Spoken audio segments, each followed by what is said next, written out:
Morning students. Last classes में हम लोगों ने 10th क्लास हिस्ट्री का चैप्टर पढ़ रहे थे हम द एज ऑफ इंडस्ट्रियलाइजेशन। इसके अंदर हम लोगों ने लास्ट टॉपिक देखा था जिसमें हम लोगों ने देखा था कि कैसे जो इंडस्ट्रीज़ आई इंडिया के अंदर उन्होंने कैसे प्रॉब्लम क्रिएट की, किन के लिए, वेवर्स के लिए। देन आफ्टर हम लोगों ने देखा था फैक्ट्रीज़ कम अप, कहाँ कहाँ पर फैक्ट्रीज़ आई, कौन कौन सी फैक्ट्रीज़ कहाँ कहाँ पर लगी, कब कब लगी, ये सब कुछ हम लोगों ने देखा था। इसके बाद हम लोग हमारा जो नेक्स्ट टॉपिक है वो है the early entrepreneurs. The early entrepreneurs part first, और इसके बाद ही हम इसी वीडियो के अंदर हम लोग पढ़ेंगे इसका पार्ट सेकेंड। क्लियर है? द अर्ली एंटरप्रेन्योर्स का मतलब समझिए। सबसे पहले अर्ली एंटरप्रेन्योर्स का मतलब क्या होता है। अर्ली एंटरप्रेन्योर्स का मतलब आप सीधे सीधे लगाइए बिजनेसमैन या इंडस्ट्रियलिस्टों से, जो इंडियन इंडस्ट्रियलिस्ट है या इंडियन बिजनेसमैन से, उनसे। क्लियर है?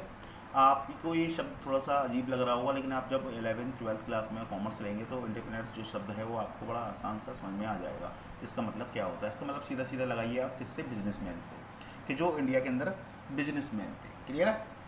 जिन्होंने इंडिया के अंदर इंडस्ट्रीज़ लगाई उनके बारे में। क्लियर है? तो इनके बारे में हम लोगों ने 3 क्वेश्चंस पढ़े थे इससे पहले वाली वीडियो के अंदर कि हु वर द इंडस्ट्रियलिस्ट, कौन से इंडस्ट्रियलिस्ट थे। दूसरा क्वेश्चन था कि इनके पास कैपिटल कहाँ से आई, how they are accumulated the capital. And तीसरा क्वेश्चन था कि इनके अंदर तीसरा क्वेश्चन क्या था कि इनके अंदर वर्कर्स कहाँ से आए। क्लियर है? तो वही हम लोग इस वीडियो के अंदर पढ़ने वाले हैं। हमारे जो शुरू के 3 क्वेश्चंस हैं उन 3 क्वेश्चंस के आंसर्स यहाँ हम लोग जानेंगे। इस वीडियो को स्टार्ट करने से पहले मैं आपको एक शॉर्ट स्टोरी सुनाता हूँ। शॉर्ट स्टोरी ये है कि देखिएगा, जो चाइना था वो चाइना एक सेल्फ सफिशिएंट कंट्री था शुरू से। अब चाइना के अंदर, लेकिन जो ब्रिटेन था वो ब्रिटेन चाइना से क्या लेता था, टी लेता था। और जब क्योंकि चाइना कैसा सेल्फ सफिशिएंट कंट्री था तो चाइना ये कहता था कि मुझे आपसे टी के बदले में कुछ नहीं चाहिए, मुझे आपसे इस टी के बदले में सिर्फ क्या चाहिए, आपसे सिर्फ गोल्ड चाहिए। इस चीज़ से परेशान था कौन, हमारा ब्रिटेन। तो ब्रिटेन ने क्या किया, ब्रिटेन ने इलीगली तरीके से ओपीएम को चाइना के अंदर सेल करना स्टार्ट किया। अब ओपीएम को इलीगली तरीके से चाइना के अंदर सेल करना स्टार्ट किया। ओपीएम क्या होता है पहले आप वो समझिए। ओपीएम एक तरीके का एक ड्रग्स होता है, जैसे हिंदी में बोला जाता है अफीम। क्लियर है? ये एक तरीके का ड्रग्स होता है। और जब वहाँ के चाइना के लोगों को उस चीज़ की आदत पड़ गई, जब ओपीएम की आदत पड़ गई तो वहाँ की गवर्नमेंट को क्या ओपीएम इंपोर्ट करना पड़ा। तो ब्रिटेन क्या करता था, उस ओपीएम को इंडिया के अंदर प्रोड्यूस कराया करता था, क्योंकि ये फील्ड्स में एक तरीके की क्रॉप होती है, तो फील्ड में इसको उगाया जाता है। तो वो कहाँ उगाता था उसको इंडिया के अंदर उगाता था और फिर उसको सेल करते थे वो लोग कहाँ पर, चाइना के अंदर। क्लियर है? तो वही यहाँ पे हमारी यहीं से स्टोरी स्टार्ट होती है, ट्रेड विद चाइना। कि ट्रेड जो होती थी किसके साथ में, चाइना के साथ। किस चीज़ की, opium and tea. Trade opium and tea की। ओपीएम को इंडिया के अंदर क्या किया जाता था, ग्रो कराया जाता था। देन उसको कहाँ सेल किया जाता था, चाइना के अंदर सेल किया जाता था। कौन करता था ये, इंडिया। और इंडिया चाइना से क्या लेता था, टी। यानी कि यहाँ से चाइना से टी लेता था और इंडिया से क्या करता था, ओपीएम को सेल करता था, किसको, चाइना को। क्लियर है? इस तरीके से ट्रायंगुलर ट्रेड हुआ करती थी। तो ये जो ट्रेड हुआ करती थी, इस ट्रेड में अब देखिएगा, जैसा आप लोगों को पता है, जैसा आप लोगों को मैंने बताया है कि इंडिया के ऊपर डोमेन्स किसका था, इंडिया के ऊपर डोमेन्स था ब्रिटेन का। यानी कि इंडिया के अंदर ओपीएम को उगाना और उसको कहाँ सेल करना, चाइना के अंदर सेल करना। ये काम कौन करता था, ब्रिटेन करता था। लेकिन सारे काम ब्रिटेन थोड़ी ना कर लेता, ब्रिटिशर थोड़ी ना कर लेते होंगे कि फार्मर से ओपीएम उगाना भी है, फिर उसको फार्मर से लेना भी है और फिर उसको सेल भी करना कहाँ पर, चाइना के अंदर। क्लियर? तो ये सारे काम अकेले कौन, ब्रिटिशर्स नहीं कर सकते थे।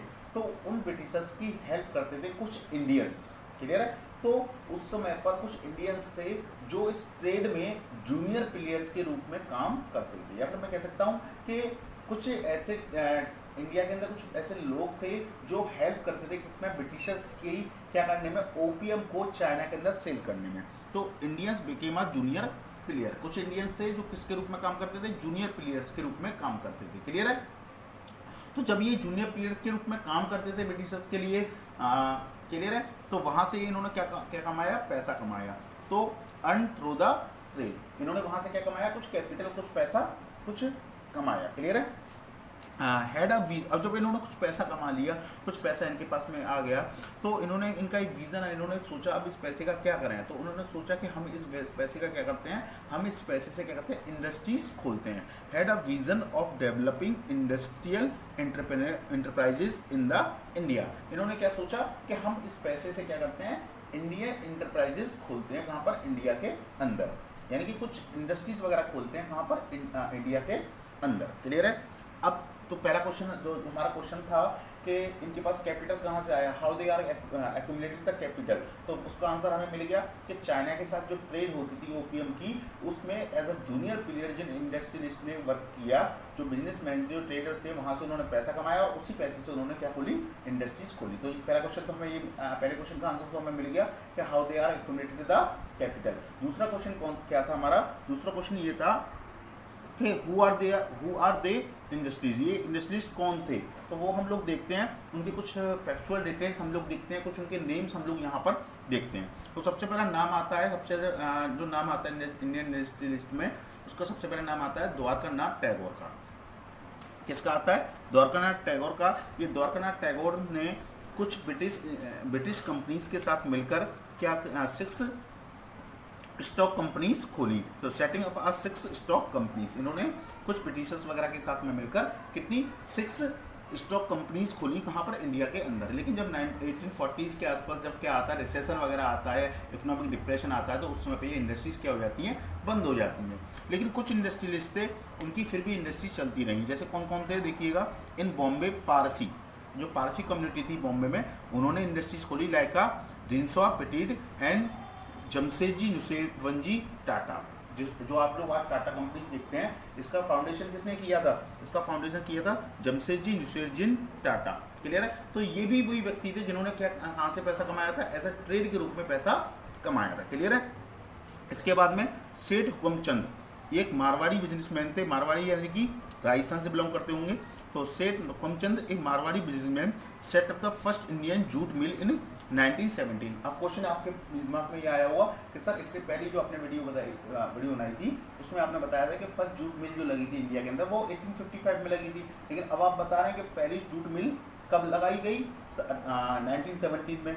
तो देखिए मैं यहाँ पे आपके कंफ्यूजन को दूर करता हूँ कि जो 1855 में जो जूट मिल लगाई गई वो ब्रिटिशर्स के द्वारा लगाई गई थी। लेकिन आप यहाँ पर ध्यान से पढ़िए कि सेठ हुकमचंद एक Marwari businessman set up the first Indian jute mill. Indian jute मिल का मतलब हो गया कि कोई इंडियन व्यक्ति जो था जिसने जूट मिल लगाई, वो कब लगाई, 1917 में। वो किसके द्वारा लगी, पहली कब लगी, 1855 में।